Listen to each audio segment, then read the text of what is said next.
Welcome to the Crazy Wisdom Podcast. I've got Aaron Lowry today, who has been on a few times now. So I think this is number three. Very excited to talk with you again. We had a great conversation last time, and now so much has changed, including the political landscape, which I'm sure we'll get into. Welcome back to the show. Thanks, Stewart. Always enjoy our conversations. Looking forward to this one. It's always a pleasure. Yeah, what do you, so, I mean, there's so many things we could go into. We were talking before about the history of what electricity did to the ability to move power from the place where it's generated to like a machine, and how all of your work with antique restoration, kind of the things you're restoring are back in that old traditional mechanical way. And we can also talk about the political changes. We can talk about AI. We can talk about a lot of different things that are happening. As you mentioned, it's a very interesting time. What are you most excited about? Most excited about. Wow, that's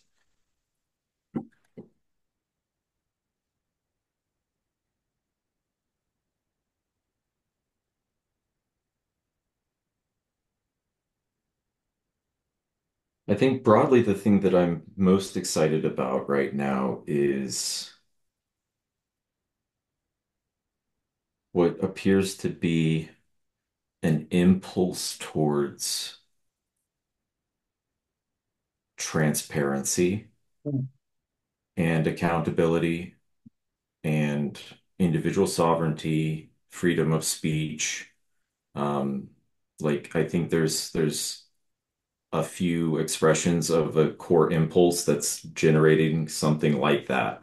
So, I mean, you can think of that as like a frequency shift or a different vibe or something like that. Like, there's lots of, I think, really that like they're functional, useful ways of describing this kind of sensation. But like, that's the thing that I think broadly gives me the most excitement for the to use that word, like it makes me the most excited is to see something like that as a deep impulse, maybe within society, but within at least a subset of society and across a few different cultures, it seems to be emerging. Hmm. It reminds me of a lot of what I think about in terms of the American empire, and how we had the soft power and with the hard power, and we've essentially spread American values to everywhere that the internet goes. And so there's a lot happening there. And it also reminds me of how with Twitter and with all the other social networks, we now have a lot of foreigners interacting with the political discourse, both for it and against it. And so that it's not only, it's always been that way since the 60s, but the American, media, the American political situation is not just American, it's global, even though Americans do tend to be more provincial than like the Argentines down here and Brazilians is we're very insular in our outlook. And um, wild shifts are happening. The biggest thing that I'm most kind of just like working with is just all the crazy stuff that happened with COVID, and how none of that has been broached. None of it, I mean, a little bit of it has been broached. There have been sort of Senate hearings and other things, and the fact that RFK Jr. is involved means that there's something there. But also, it feels like it's mostly been swept under the rug, and that people can't really talk about it. And I wonder about this new administration, whether they'll be have any functional difference with it. And I don't want to just become a polemic, but it's the thing that I'm wrestling with most. The because Trump, when Trump was in office, he started, like, the lockdowns happened under Trump and the vaccines happened under Trump. It went crazier with the Democrats, and I believe that there was probably a lot of stuff going on there so that they could take the 2020 election. But I just, with particularly with Musk and the transhumanism stuff, it's like it feels like nothing's really changed there. Do you have any opinions there at all? Or On the temperature of the transhumanism movement. yeah, it's just, well, so I think this will be more fun to talk about this from the sort of like where technology is going. We have AI, it's transformative in scope, it's also, going to be used by, it seems like the defense kind of, defense area is now allying with Trump, and there's a strong kind of like the tech defense type of thing. And this is all sort of vague in my head. I don't have any like clear understanding. I'm not even sure it's happening. But just based on the last 4 years, like that's the future that I'm most importantly most focused on avoiding is a repeat of the last 4 years. But maybe that's just like the trauma of experience in the last 4 years that make me want to avoid it. Yeah, I mean, I think that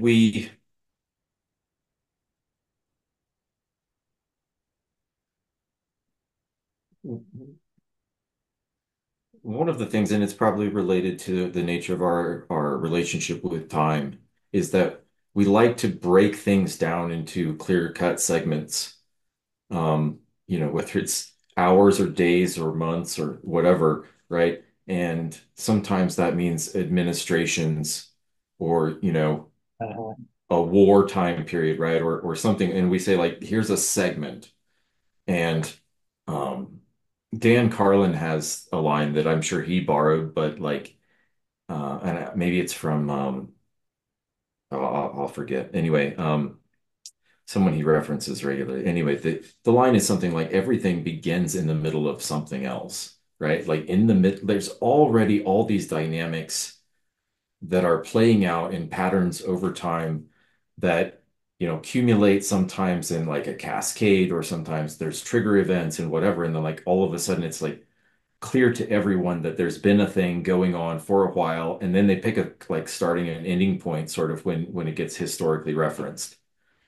I think that gets easy to do in some of these things, right? Like there I mean, there's a very distinct difference between what's been occurring in the last couple of weeks under Trump 47 that's radically different even than Trump 45, and um, probably more in line with the original expectations of the people who supported Trump overwhelmingly in 2016. yeah, interesting. And, Trump, I think when he spoke with Rogan, mentioned how his expectations of the capacity of the people that were already there and who he could trust and how he could work with them and all that was very different, or uninformed going into that. And that I mean, obviously, it's a very complex kind of arrangement, our government systems, and clearly who's involved at different layers makes a big difference on what actually happens on the ground. It's difficult to like, I mean, I mostly try to avoid specific political discourse because I think a lot of it tends to miss for the same reason that we like to break things down into concise time periods. Like we tend to miss relevant nuance when we discuss things with a lot of specificity. So like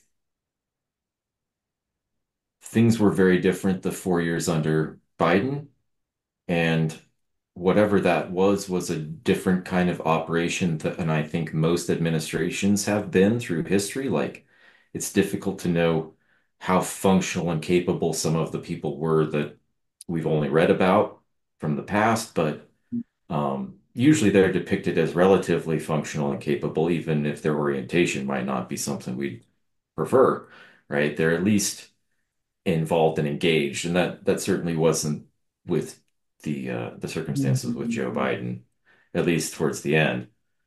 Um, I think Trump 16 was an anomaly to begin with. I think that we have mostly dysfunctional representations of party lines and party affiliation. These things are deteriorating. There's a lot of noise in the signal on both sides. Mm. Um, the things that bound together the left in general were identity related, and those are being, I mean, their underpinnings are being threatened right now in a lot of ways, at least in the ways that gave those identifiers strength or power or something like that. Um, which was probably always somewhat artificial, but if we put artificial constraints on ourselves and our society, people start to change. They live by them. Whoa. So those things matter. Yeah, what I love about what you just said is that the level of analysis at which you approach anything is always like that level of analysis always brings in a sort of a bias of perception that colors it. And when we have reality, and reality is just this uh, really difficult thing to understand if we cannot even understand it at all. And in politics, really with 2020, that was, I mean, there had been a few times before where politics had really kind of intervened in my life, but 2020 was the moment where it was like, okay, this thing is real. It's not something on the news. This thing, it came in and totally like just ravaged everything I thought about the way the world works. And now with technology, it feels like there's going to be a whole lot more opportunities, and not only with artificial intelligence as well, but it feels like there's a whole lot of different transformational technologies coming down the pipeline. 3D printing. We've talked a lot about 3D printing over the years. Anything going on there that you're investigating at the moment? I mean, there are well, probably the most interesting thing in that field uh, that isn't necessarily just a maturation of existing things like, uh, filaments continue to just mostly get better and more consistent, right? Like print machines get less expensive and, the tolerances improve. And like Bruce is making amazing out of the box print machines right now that, are relatively accessible. Like they're not an Ender price, but I mean, just amazing machines for and great value. Um, Slicer software mostly continues to improve. There are great, very robust open source solutions for these things like um, modeling software, even some of the open source modeling software. Those projects continue to improve. Like some of the professional stuff is just incredible. So the thing maybe that uh, is outside of that realm, our mutual friend Ben from X or Twitter, I share sort of an general interest with him in geopolymers and some of the potential for application of those technologies. And one of the things that he's been investing a decent amount of what brain energy, right, and just in like trying to put together is a geopolymer 3D printing type system. Hmm. Um,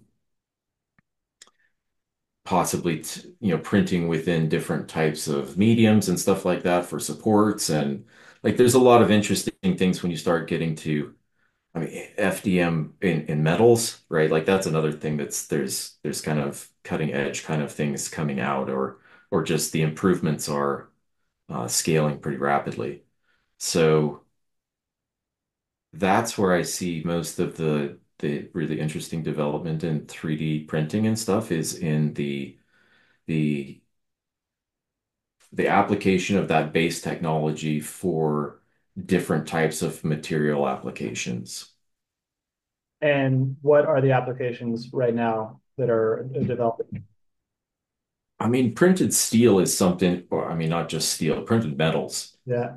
right? Like this is a something that's gone, I don't know, in the 10, 15 years since maybe I first saw prototypes of it. Like now it's full scale production in a lot of different applications with all kinds of different materials. You know, even stuff like Inconel, you can print parts and it's just incredible.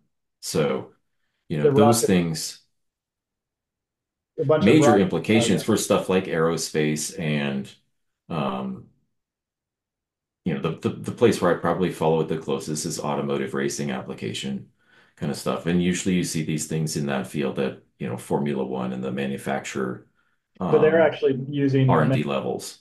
they're using metal printing to do what inside of their cars? Generally, those say Inconel, right? Like that's a very high temperature, lightweight um, type of material. So usually those are exhaust system components. Usually when you have tight radiuses or clearance issues and things like that, like the capacity to maintain sort of the fluid dynamics that you need for airflow characteristics and combine that with the space limitations and heat reflective capacities and like all these kind of things. When you start packaging complex power plants inside very small spaces, like heat is always an issue. So yeah, I mean the capacity to manage these things with a lot more flexibility because you can design and print things where you don't have to deal with weld fatigues and some of these other issues that you have when you actually fabricate these components piecemeal. Uh, Very interesting. Uh, that randomly, because I know we've had a lot of talks about the Mennonite community. Hopefully, this podcast won't be too jumping around, but we've talked about Mennonites, and like you were talking about all these very functional mechanical things, that you have knowledge of because you spend all of your day in the actual shop building and restoring physical items.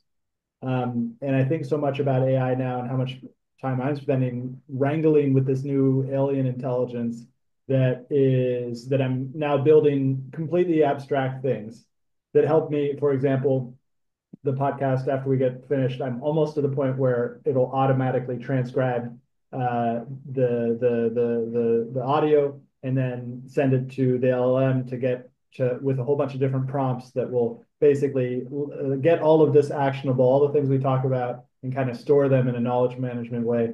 But it's all very abstract, and it's not physical. And the reason why I was talking about the Mennonites is because recently, because that world is so crazy, the abstract world of technology and software and the internet and everything like that. So it's gone so crazy.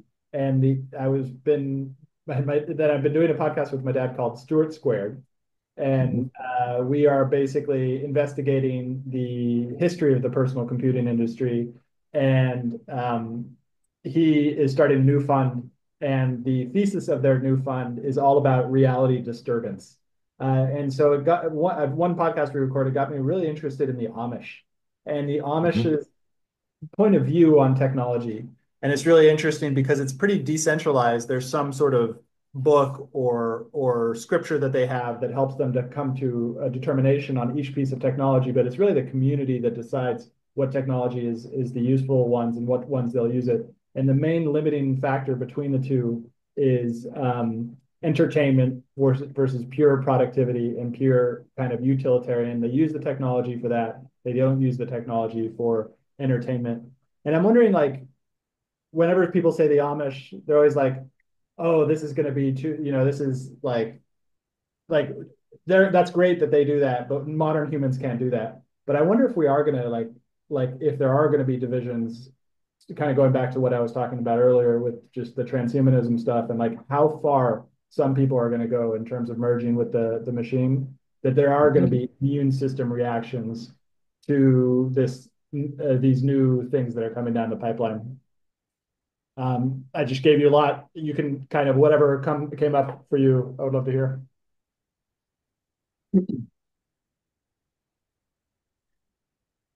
I think that in a general sense, the way I think currently about what you're describing is, um, and I don't know if I use this term actually correctly, but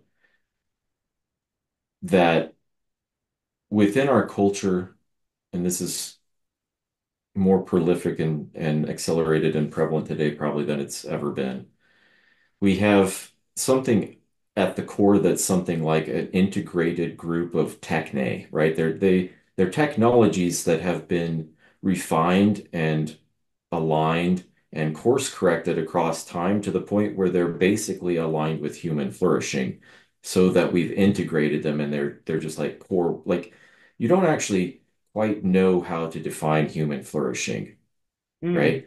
Hmm. So Hmm. right? Like especially at scale and across cultures and this sort of thing. Like it's difficult for me to stand and say this is good, and someone from the other side to say this is good, and we both mean the same thing, and it's good in the same way for both of us, right?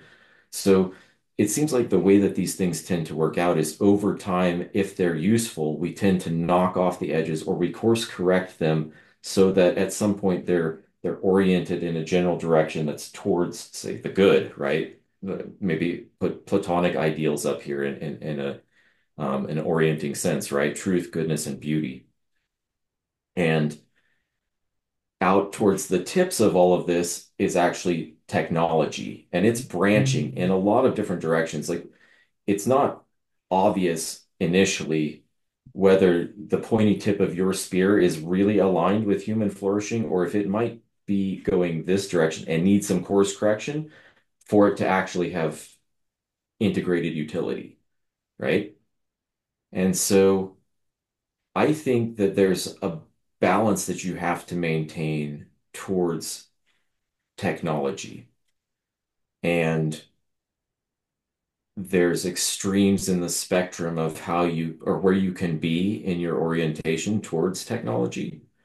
You can be, say, that there's a Luddite extreme, which is basically the rejection of any, I mean, maybe pick an arbitrary point of where you want to cut it off, but like you don't open the door past that and just it's a rejection of all of it. Even to the point of, if it happens to be before classical physics, maybe you just reject physics, right? It's like, however that makes that world work, like that there is a worldview over here. There's something else on this other side of the spectrum that presents right now mostly as something like transhumanism or um, a hyper dependence or interdependence on, you know, Hmm. very new, rapidly emerging technologies Hmm. and the attempt to integrate them without necessarily knowing where they're headed, right? So I think that the Amish are somewhere on this scale as a collective that if I had to say, I mean, obviously I'm not living an Amish lifestyle. I do think that they're a little bit skewed towards the Luddite side of the scale. Um, you can look at that as a positive or negative, I guess, depending a little bit on where you're looking from. But I think there's an argument to be made that there's something very healthy about that compared to either Hmm. of the extremes for Yeah. sure, but especially the extreme that is embrace and attempt to integrate the most brand new thing.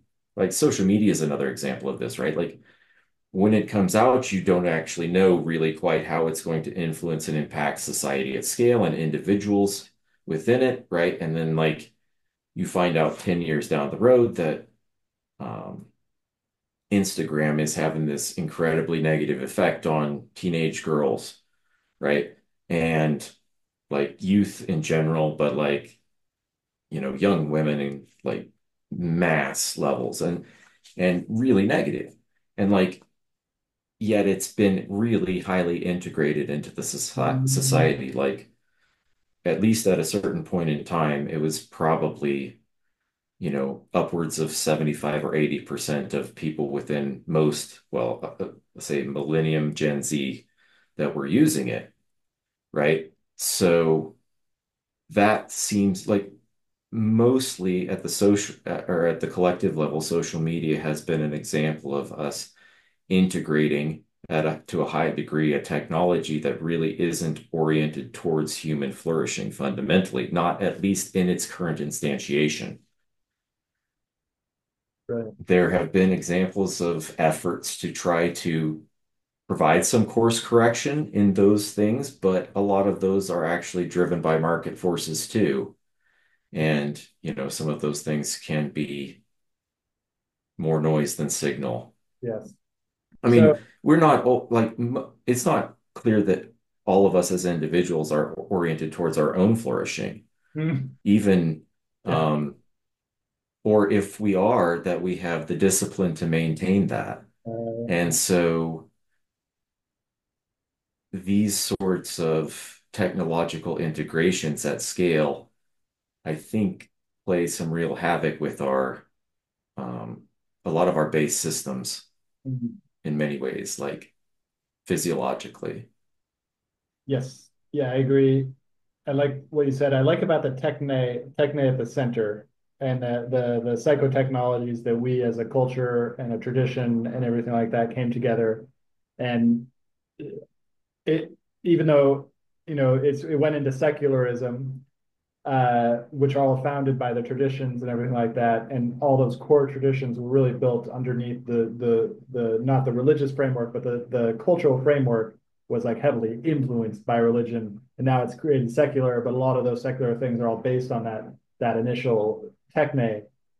Something that came to my mind was that not only is it divergent on any of these pathways that people could be integrating with technology, but it's also divergent in terms of people's various mental divergences, psychological divergences, and attitudes, and just like humanity is so complex. Even though we have the same basic principles of emotions that we all fall under, like the network of interests that people find, like it's just so disorienting going and talking to people like I do with this show, talking to various people from wildly different spectrums of life, and just noticing how varied it is. And then you add the technology into that layer, and some people are going to move closer towards some versions of integration, others not. For myself, I'm most interested in finding that line for myself and those people who I are am in association with. And it feels like building new technology, particularly with AI, there are going to be a lot of opportunities to, for example, maybe build a new phone.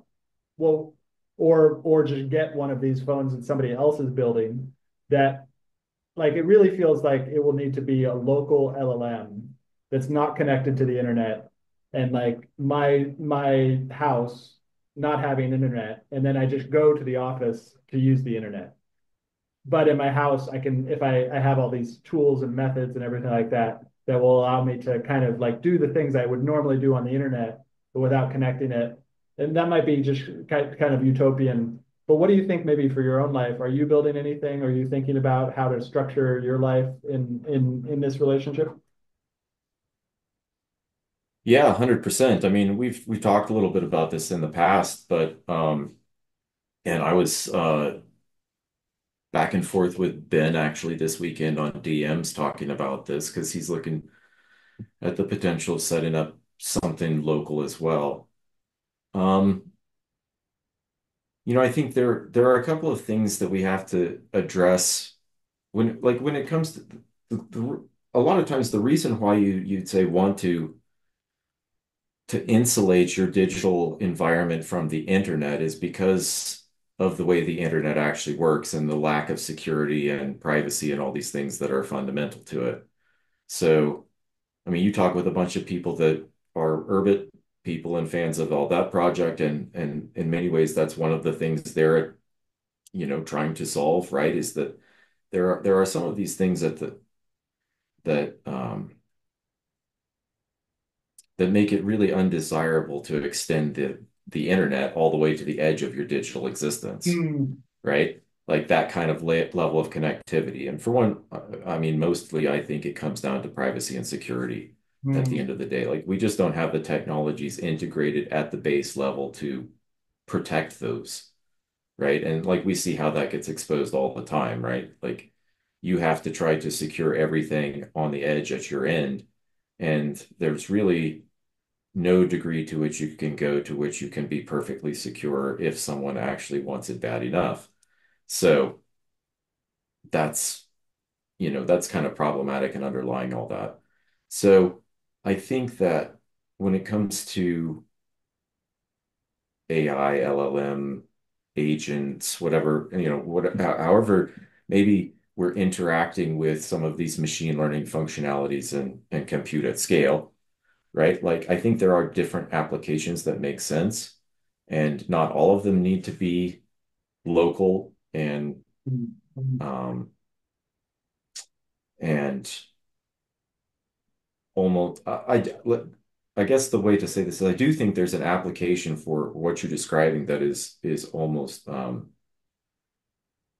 independent, separate, local, private, secure. And I mean the benefit of a system like that, like I think if you want to have the Iron Man Jarvis kind of interaction, you have to be able to expose entirely all of your personal information, right? Without any sort of hesitancy or concern about the security of all of that. And also, so we're talking about trust, right? At the end of the day, like if you want it to be able to function to the capacity that maybe these kind of things could, right? Which is maybe in their best sense as a highly functional extension of ourself with our values, our preferences, and our perspectives, right? The context that matters to us, then they're going to be most aligned with us. But to give them that, a sufficient amount of information to establish that context, you have to run it locally and you have to be securing it because otherwise you're just, you know, a gold mine for the third party service that you're utilizing. Plus, they don't give you persistent state uh, What do you mean? data storage, right? So, like, Uh, your uh, conversations from 2 weeks ago aren't relevant anymore. yeah, yeah.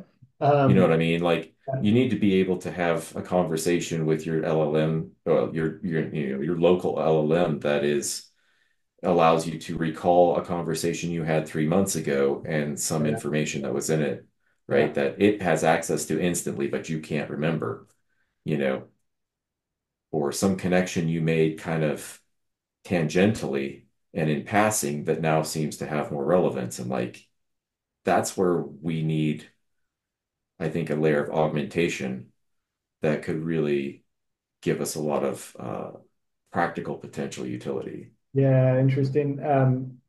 And it's so crazy because in the last 10 years, the companies like Facebook and now Twitter have become so dominant, and the threat of them owning that experience, which you just mentioned, probably most likely through the phone, is a big one, it seems. But at the same time, though, I'm now realizing with the software how and the fact that DeepSeek was now open sourced, that that open sourced and replicated and optimized in this way, in a really like no, there are no barriers anymore. That plus the fact that software is now easy enough for me to build for myself, to start building these so I don't have to depend on a third party to manage that experience, except the phone. The phone seems like the biggest, that feels like the biggest sort of blockage. I guess I could get an Android with the whatever somebody was telling me about. There's some app that is more, I forget the name of it, but is more aligned. And I know there are attempts to build all these other types of phones. Maybe it's building a new phone, or maybe it's building a new wearable that's open source and that's protected, that is the Jarvis, connects with the phone. But yeah, there's something there. Hardware And is really challenging to secure, yeah, right? Like, especially if you don't build every component yourself. mhm. The vulnerabilities that we find in hardware can be so discreetly packaged nowadays. Um, you know, it's something worth being mindful of, right? Like, but for what you're talking about, I would suggest something like a Pixel 7 with Graphene OS, Wrapping. right? I mean, that's probably closer to anything like that. I mean, there are some more niche or boutique projects where people are putting together like high security, like Pine. Um, Pine makes a phone that's, you know, open source everything and like um, pretty robust piece of hardware. But you're always going basically. If you want to try to operate in that world, you're not going to use the Google Play Store, and that means your, Yeah, yeah, application accessibility is going to be pretty limited. And yeah, like how much do you want to manage your device permissions for everything? And yeah. But it could get to the point, like it doesn't seem that far off that the AI right now is not capable of making it really easy for all the preferences and everything like that. There's two sides of this. Let me finish the thought though. That AI is getting very good at being able to take my desire and go and do it. It makes a lot of mistakes in the coding world and those mistakes are fatal, but I'm learning more and more about it. So the two avenues that I wanted to discuss is one, reality is complex and most people don't care like there's all these preferences that they could care about and most people just don't care. So there's no thought into learning the pros and cons of all those preferences. Then there's the actual like, okay, all these preferences are there. How can I build software to essentially give myself those preferences in the divergent way that I want those preferences? So that feels like it's going away. But the ultimate thing about most people don't care, and that's I don't I'm not really talking about most people. I think this isn't a most people kind of thing. I think this is like a very niche thing. Just to have some sort of escape mechanism to get out of the world, which is Facebook and Google owning that Jarvis experience, basically. Yeah, I think, well, to address that last part, like fundamentally, basically the problem is that the incentives Uh-huh. are really poorly aligned, right? Like all of those services operate on advertising revenue. Mhm. And, that entire industry is the monetization of personal data Mhm. for targeted advertising. Mhm. And I think that that's probably not a model that's ever going to really align with human flourishing. Mhm. So that's kind of a deeply, that's why you don't want those type of services to be providing that level or to have that level of resolution into your life and to be in a position to uh, curate the information that you get back from it. Mhm. On one of the points that you mentioned there, a friend of mine recently wrote, money will be forced to, well, because digital reality is on borrowed time. TikTok already seems diminishing returns on marketing. Once every company has perfect AI agents, there'll be a market crash. Nobody will have advantage over the other. Same old story. People thought personalized NFTs would change marketing forever. People thought the metaverse would change marketing forever. People have said the same thing about Second Life. And he says then money will be forced to migrate centralized location like comic book shops, in real life meetups. Whoever figures out what form it takes, that's where the money is and the fun. What do you think about that? Just AI just kind of like completely destroys the digital life outside of anything outside of AI slop, and that there is something else, but it's in real life. And how does that kind of fit into what we've been talking about?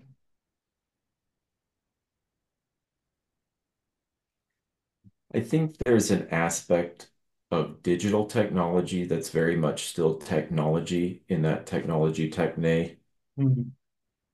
description. So, like when we talk about digital technology, it encompasses an ever expanding kind of range of products and services, right?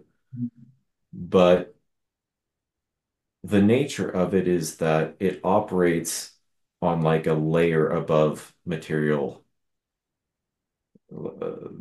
substrate of the world, right? Like digital computation happens on chips of sand, right? Using electricity. And we transfer information in bytes and packets across these networks and all this stuff, right? But like, there's got to be a network. The network has a substrate, right? It has hard parts, and the machines have hard parts, and the hard parts need electricity, and the electricity comes from hard parts, right? Like, Yeah, infrastructure is something that we typically really take for granted. Like, it's very easy to take for granted that the lights are on yeah, and the water runs and that it's not contaminated. yeah. Um, if nothing else, it's a tremendous source of gratitude that we should all have all the time. But like the appropriate expression for that is a stewardship of those kind of systems, right? And Mm. mostly, like you said, most people don't care. And the reason they don't care is because they don't see it. Like they're not conscious of dependencies. This is something that's relevant to your earlier point about developing software, right? And now you're writing software and using AI agents and tools to help do that. Um, one of the things that happens frequently in constructing different software projects is that you'll pull libraries or things like that into your project that are functional dependencies. Um, it's a tool and you can use it, but some of them actually have like live repositories, and if someone's maintaining it and they insert a bug and you update your library and it's got that bug, all of a sudden your application has that bug, right? And it's there because of your dependency. And I think we're at scale probably mostly pretty unconscious of the extent and the complexity and the vulnerabilities that these dependency hierarchies essentially is what you end up with in many ways, right?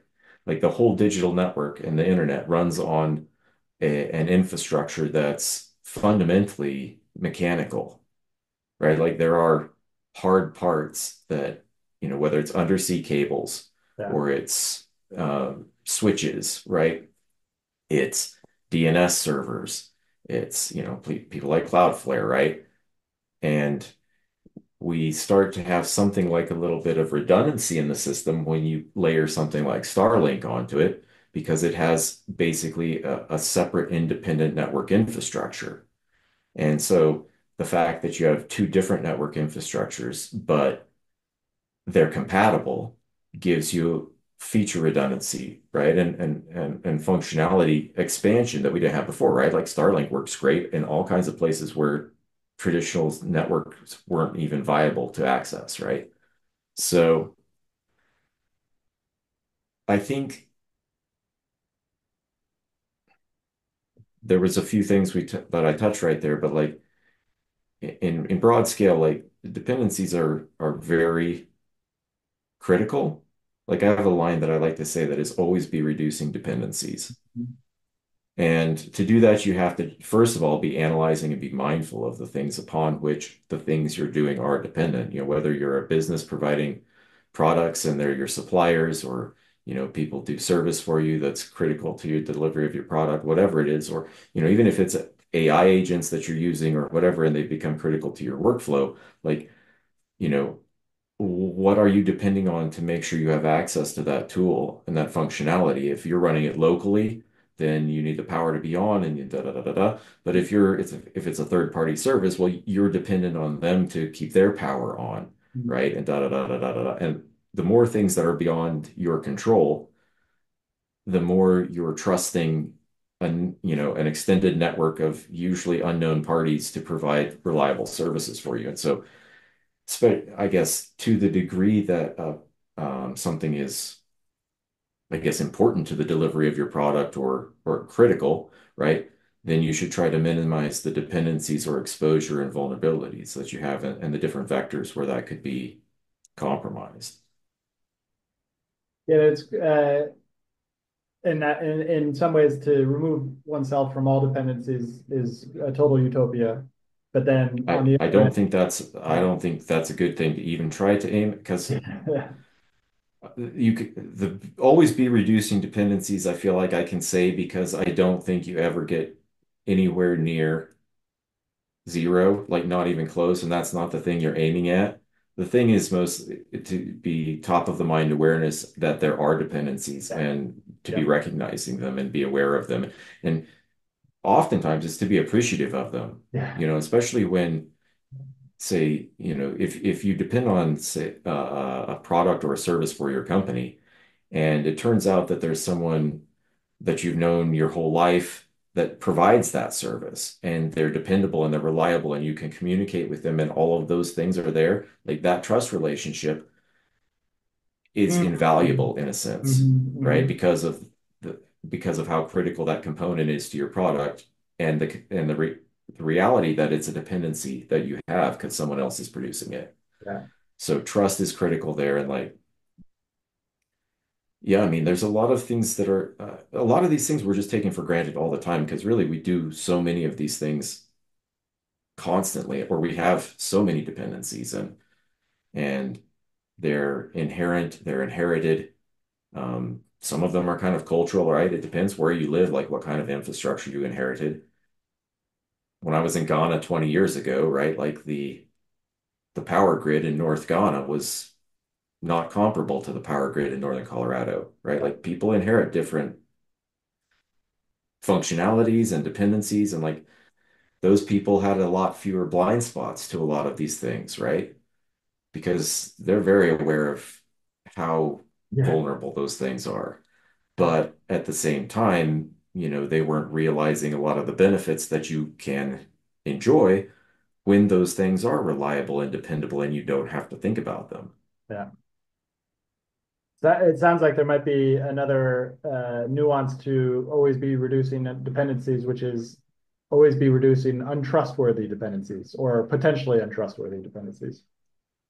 Yeah, I think that's always, I mean, trustworthiness. This goes back to your question about,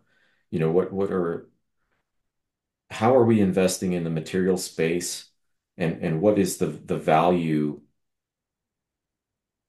or how much of the value of the material and the interactions and the in-person relationships and all of these things has been actually sucked away and abstracted into the digital, right? Mhm. Over the last maybe 15 or 20 years. Like you're talking about a fund to invest in these kind of things, right? Like where would you even direct that? Because I think there's been a distortion there. It became, for one thing, the advertising thing is so compelling, and it transforms so rapidly from print and traditional media to online. Yeah. And it transformed. It's like going out and going to a bar on Friday night is not the same as it was when I was 21, right? Like people are different there. They go there for different reasons. They're like a lot of the places that I used to go when I was a kid aren't even there, right? Like, so there's there's cascading effects that happen when we embrace new technologies, right? And part of the process of realigning new technologies and integrating them into more of the um, a long-term human flourishing orientation is course correcting them, right? And it may just be that so much of our attention has been drawn into the digital in general that the course correction mechanism isn't to change the digital implicitly.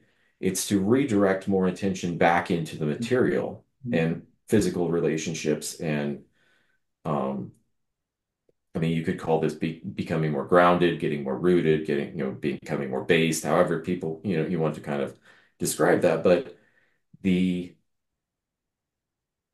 it is a good question of like where would we focus our resources to help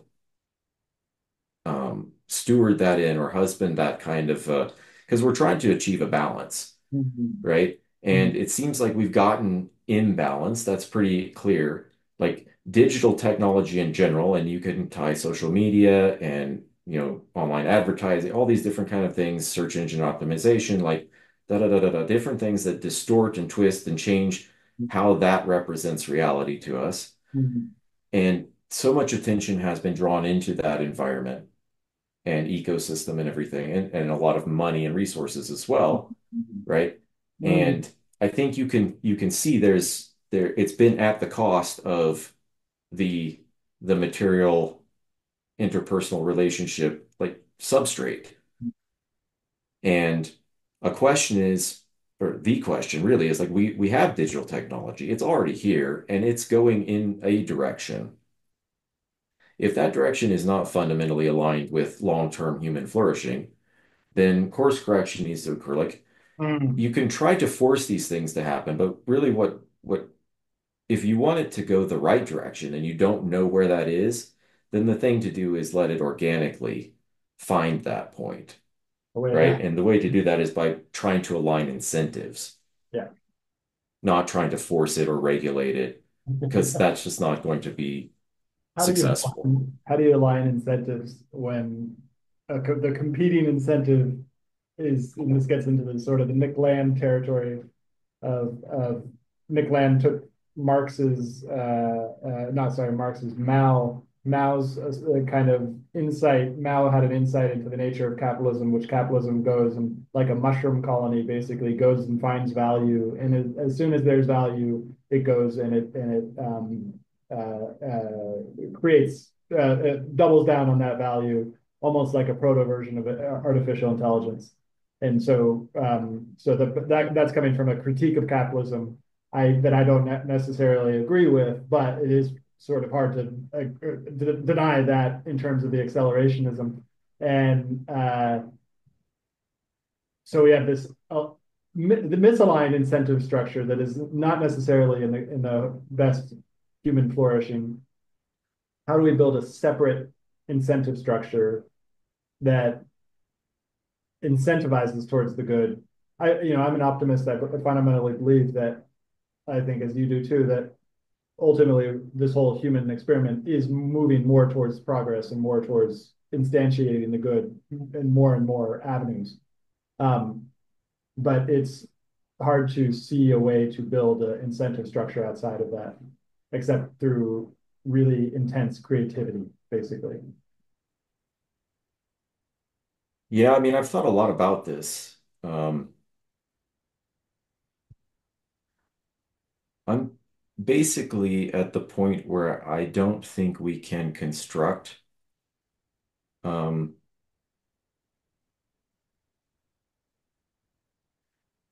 we don't know enough to actually do that from an engineering standpoint. Mm. Like we can't describe the system Mm.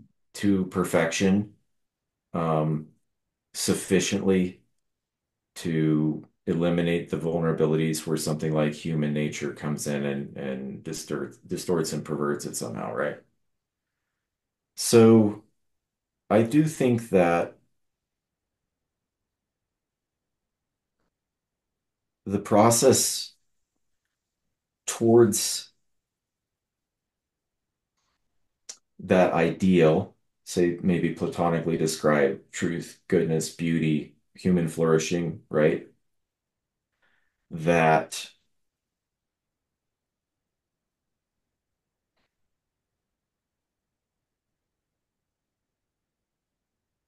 we're mostly discovering it emergently through something like an opponent processing system. And the challenge that we seem to have is that mostly that's driven by rivalrous competition. Mm. So a bigger question to me maybe is maybe how do we point towards more anti-rivalrous competition Mm. structures? And it's not really clear to me that we can engineer that path either, but I think that in a lot of ways, most of our religious teaching is pointing towards something like that. And I think that if we try to take away the rivalry from and the competition from the whole scenario, which is usually what a utopic objective looks like, Yeah. then we would miss the point entirely. Yeah. But what we need Channeling. are Channeling. more like games, Mm. right? Like we play a lot of games that are actually anti-rivalrous in a sense. Like somebody wins and someone loses, but nobody dies after the game, right? And the people who lose have the potential to perform better and win Right. next time. Yeah. And that's because maybe they can integrate and learn. Maybe they can take away some new information through the feedback of that competition that can be integrated in such a way that they're reoriented or they're refocused their attention in the next competition and succeed, right? Like this is where those impulses and inspirations I think often come from is this sort of environment. Yes. And so we don't want to eliminate that. The problem is like we have mostly at the base level rivalrous competitions going on. You know, And the not just global based on political play. system, like global political systems have almost always been rivalrous, really fundamentally, right? Yeah. Because it's about resources and domination and Mm. cultural preservation or expansion. All these kind of things are kind of tied up in that. But it's when nations go to war, that's not a game, Hmm. not in the same sense, right? Like that's a rivalrous competition. And those have a lot of negative effects, not the least of which is the extermination of a bunch of human lives and the destruction of all kinds of resources and culture and heritage and all these things that like probably we should be trying to integrate the disparities that we have and represent them with honesty and receive them with generosity and try to be like our best ideas should compete with each other to Hmm. produce better ideas rather than to dominate the other ones. And usually the attempt to dominate is the assumption that you're correct, right? Like it's that you're Hmm. actually that you know enough to be right, like really right, and you can't be informed any further. And that's a kind of arrogance or pride or, depicted lots of different ways. But, that hubris, I think, tends to generally underlie this scenario. And it's not clear how we transcend that at scale, but it seems like that impulse is pretty deeply ingrained in most of our religious heritage for sure from all kinds of cultures and certainly within Christianity in the West.